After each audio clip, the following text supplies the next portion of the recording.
नमस्कार दोस्तों, आप सभी का बहुत बहुत स्वागत है हमारे चैनल पे। ये ऐसा चैनल है दोस्तों जो ज़्यादातर शिक्षक भर्ती के लिए समर्पित है और इसमें पूरी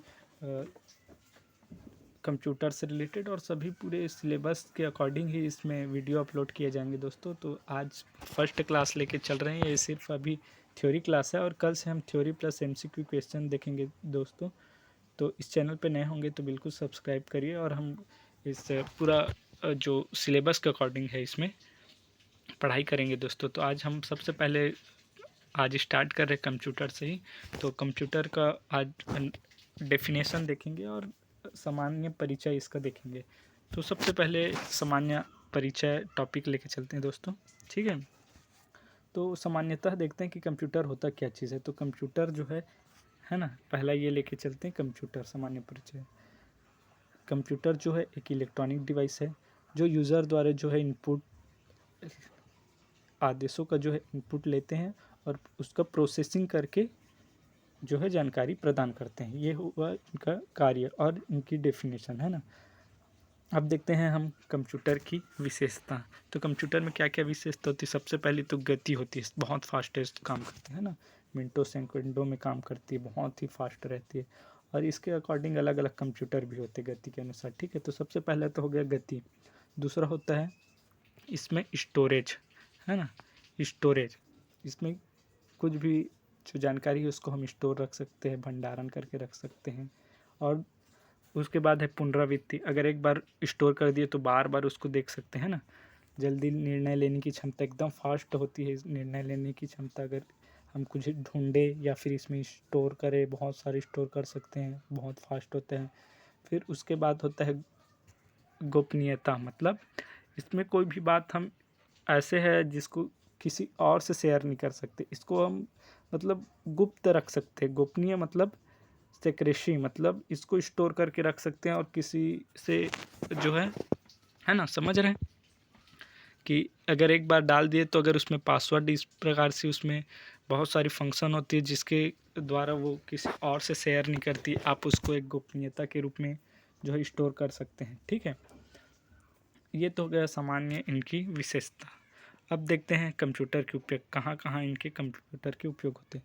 तो कंप्यूटर का बहुत से जगह में होता है, डाटा प्रोसेसिंग के लिए होता है, स्कूल कॉलेज चिकित्सा, है ना, मेडिकल में, रेलवे में होता है, वैज्ञानिक अनुसंधान में, लाइब्रेरी में होता है, पुस्तकालय में, है ना, अंतरिक्ष में होता है, मनोरंजन के लिए जैसे मूवी देख रहे हैं, प्रशासनिक जो सेवाएं हैं, है ना, इस प्रकार से पब्लिकेशंस है, बहुत सारे वहाँ उपयोग होते हैं, है ना। बहुत सारे जैसे चॉइस सेंटर्स हैं, आधार कार्ड है, पैन कार्ड, इस प्रकार से निर्माण के लिए, फ़ोटोकॉपी प्रिंट आउट, इस प्रकार से बहुत से शॉप होते हैं उसके लिए। बहुत से जगह पर इस कंप्यूटर, अगर ऐसी बात करें कि आखिर कहाँ उपयोग नहीं होता है तो शायद ही सोचना पड़ जाए कि जहाँ कंप्यूटर का उपयोग नहीं होता। मतलब कहने का मतलब है कि हर जगह जो है कंप्यूटर का आज जो है उपयोग हो रहे हैं, ठीक है। तो ये हो गया नॉर्मली कंप्यूटर का उपयोग। उसके बाद हम इसकी सीमाएं बात करें, अगर कंप्यूटर की जो सीमाएं हैं, मतलब सीमाएं कहने का मतलब इसमें क्या क्या नुकसान है, क्या क्या इसके हार्मफुल है वो देखें। तो सबसे पहला तो ये बात है बुद्धिहीन, जैसा काम बोलोगे वैसे ही करेगा और एक्स्ट्रा अपना बुद्धि लगा के जो है ये काम नहीं करेगा, ठीक है। तो सबसे पहला हो गया कमी कि इसमें बुद्धिहीन है, ठीक है। ये मशीनीकृत है, बार बार यांत्रिक रूप से काम करेगा, जैसे इंस्ट्रक्शन देंगे, आदेश देंगे, उसी के अनुसार ही काम करेगा। तो सबसे पहला हो गया बुद्धिहीन। दूसरा होता है खर्चीला, बहुत खर्चीले होते हैं, बहुत सारे एक बार पार्ट कुछ ख़राब हो गए तो बहुत सारे इनके सर्विसेज चार्ज लग जाते हैं, ठीक है। तो ये हो गया कंप्यूटर का दूसरा खर्चीला, ठीक है। उसके बाद है इसमें वायरस का खतरा रहता है, बहुत सारे वायरस आ जाते हैं, है ना। उसके बाद जो है विद्युत पर निर्भरता, ये ज़्यादातर जो है विद्युत पर निर्भर होते हैं। अगर विद्युत ख़त्म हो गई मतलब जो है कंप्यूटर बंद हो जाएगा, ठीक है। ये हो गई इसकी कमी। उसके बाद हम देखते हैं कंप्यूटर के भाग। तो कंप्यूटर की जनरली अगर भाग की हम बात करें तो इसमें बहुत सारे भाग होते हैं, जैसे कीबोर्ड है, माउस हो गया है ना, प्रिंटर हो गया, इसको भी हम एक भाग ही मान सकते हैं। वैसे इसको अतिरिक्त उपयोग होता है इसका और, लेकिन हम बोल सकते हैं कि ये उसके भाग हैं। मदरबोर्ड है, सीपीयू है ना, सेंट्रल प्रोसेसिंग यूनिट है, ये सब इसके कंप्यूटर के भाग हैं। और उसको हम अलग अलग और डिफाइन कर सकते हैं, जैसे इनपुट डिवाइस है, कौन सा इंस्ट्रक्शन देने के लिए है, कौन सा उसमें प्रोसेसिंग करने के लिए है, और कौन सा आउटपुट है। वो हम जो है नेक्स्ट क्लास में देखेंगे, उसको पर्टिकुलर हम एक एक को डिफाइन करते चलेंगे दोस्तों अगले क्लास में, कि इनपुट डिवाइस क्या होता है, आउटपुट डिवाइस क्या होता है। यहाँ तो इस क्लास में जनरली बता ही दे रहा हूँ, लेकिन इसका और हम नेक्स्ट वीडियो में पूरा एक एक आउटपुट क्या होता है उसको पूरा डिफाइन करेंगे, उसमें क्वेश्चन क्या होते हैं, इस प्रकार से पूरे के पूरे हम जो है क्लास में अध्ययन करेंगे। आज तो सिर्फ डेफिनेशन का ही देख रहे हैं दोस्तों। तो अब हम बात करते हैं कि कंप्यूटर जो है आखिर वर्क करता है तो करता किस प्रकार से। ठीक है दोस्तों, तो सबसे पहले तो देख लेते हैं कि कंप्यूटर, हम सबसे पहले है कंप्यूटर में हम इनपुट देते हैं, है ना। जनरली आज बता दे रहा हूँ कि कंप्यूटर जो है हम जनरली उसमें हम जो है ना, इनपुट देते हैं। सबसे पहले तो इनपुट हो गया, इनपुट देते हैं, है ना। उसके बाद जो है प्रोसेसिंग होता है, अगला स्टेप जो होता है वो प्रोसेसिंग का होता है, प्रोसेस, ठीक है। उसके बाद होता है आउटपुट। ये प्रोसेसिंग करने के बाद ही कंप्यूटर जो है दोस्तों हमको जो है आउटपुट देता है, ठीक है। शॉर्ट में लिख दे रहा हूँ, इनपुट, उसके बाद जो होता है प्रोसेसिंग, उसके बाद जो होता है आउटपुट, ठीक है। कंप्यूटर जो है इनपुट लेता है, फिर उसके बाद सीपीयू में जो है प्रोसेसिंग होती है, उसके बाद जो है वो आउटपुट के रूप में दिखाता है। इस प्रकार वो कार्य करते हैं। अब ये इनपुट डिवाइस और आउटपुट डिवाइस से ये सब चीज़ हम कल देख लेंगे, ठीक है। आज हम नॉर्मल बता दे रहा हूँ।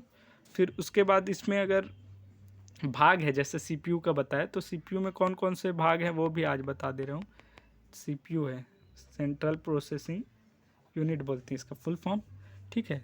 सीपीयू सेंट्रल प्रोसेसिंग यूनिट होता है, इसी में जो भी प्रोसेसिंग होना होता है, जो भी हम इंस्ट्रक्शन देते हैं उसका प्रोसेसिंग इसी में होता है। उसके बाद जो है आउटपुट के रूप में हमें जानकारी प्रदान करते हैं। तो सीपीयू का इसका 3 भाग होते हैं। सबसे पहला तो होता है मेमोरी यूनिट, एएमयू, ठीक है। इसमें जो है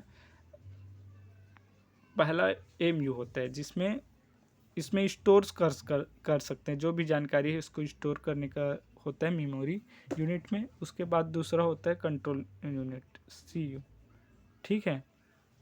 अब इसमें क्या होता है, ये कंट्रोल करने का काम करता है, जो भी क्या क्या प्रोसेसिंग हो रहा है, कि क्या इनपुट आ रहा है, क्या आउटपुट, ये सब प्रकार का जो कंट्रोल करता है ये सीयू करता है, ठीक है। सीपीयू का भाग जो सीयू है, कंट्रोल यूनिट, यही करता है। फिर उसके बाद होता है इसका तीसरा होता है जो है अर्थमेटिक लॉजिक यूनिट, एएलयू। ये जो भी गणितीय जो प्रक्रियाएं होती है, जैसे हम कैलकुलेट वगैरह करते हैं गणितीय, ये सारे काम जो है कंप्यूटर सीपीयू के एएलयू भाग में होता है, ठीक है दोस्तों। और अगर इनपुट की बात करें दोस्तों, ये भी कंप्यूटर के भाग हैं, मतलब जो इनपुट यूनिट है, तो इसमें क्या होता है, इनपुट में इनपुट डिवाइस क्या होता है, तो इसके बारे में अगर बात करें तो जो जो हम इंस्ट्रक्शन देने के लिए कि कुछ कार्य करना है, कुछ जानकारी हमको चाहिए, तो कंप्यूटर में जिस जिस डिवाइस का उपयोग करते हैं इंस्ट्रक्शन देने के लिए, जैसे कीबोर्ड, कुछ ढूंढना है तो हम टाइपिंग करते हैं, तो किससे करते हैं, कीबोर्ड से। तो ये क्या हो गया, इंस्ट्रक्शन दे रहे हैं कंप्यूटर को, तो ये हो गया इनपुट डिवाइस, ठीक है। अब उसके बाद जो है और भी है, जैसे माउस, माउस से भी बहुत सारे इंस्ट्रक्शन देते हैं, तो ये क्या क्या हो गया, इनपुट। जैसे जॉयस्टिक हो गया, गेम खेलते हैं, है ना दोस्तों, गेम खेलते हैं तो क्या करते हैं, हमारे पास जो डिवाइस होते हैं उसको जॉयस्टिक कहते हैं, तो उससे भी हम इनपुट करते हैं, है ना। तो ये हो गया इनपुट डिवाइस। अब उसके बाद होता है आउटपुट डिवाइस, तो ये क्या होता है, तो आउटपुट जिस डिवाइस के थ्रू जो है कंप्यूटर हमारे दिए गए इंस्ट्रक्शन की जानकारी प्रदान करता है, उस डिवाइस को जो है हम बोलते हैं आउटपुट डिवाइस। जैसे मॉनिटर हो गया, मॉनिटर में हम जानकारी को देखते हैं, है ना। प्रोजेक्टर हो गया, है ना। प्रिंटर है, कोई भी हम जानकारी है उसको हम प्रिंट करते हैं, तो क्या आउटपुट के थ्रू में ही देता है कंप्यूटर, है ना। तो ये हो गया आउटपुट डिवाइस। ऐसी और भी बहुत सारे डिवाइसेस हैं दोस्तों जो हम और देखेंगे, है ना। उसकी पूरी लिस्ट कल देखेंगे हम। चलिए दोस्तों, आज के लिए इतना ही। कल हम और देखेंगे सिस्टम यूनिट के घटक देखेंगे और इसके आविष्कारक कौन है कंप्यूटर के, और इस बहुत सारे इसके पार्ट है उसका जो है, और इसका जनरेशन किस प्रकार से कंप्यूटर है ना, आधुनिक कंप्यूटर किस प्रकार से आया है पुराने कंप्यूटर के चेंजेस होने से, है ना, इसको हम देखेंगे। तो कल ज़रूर जुड़ना दोस्तों वीडियो में। धन्यवाद दोस्तों।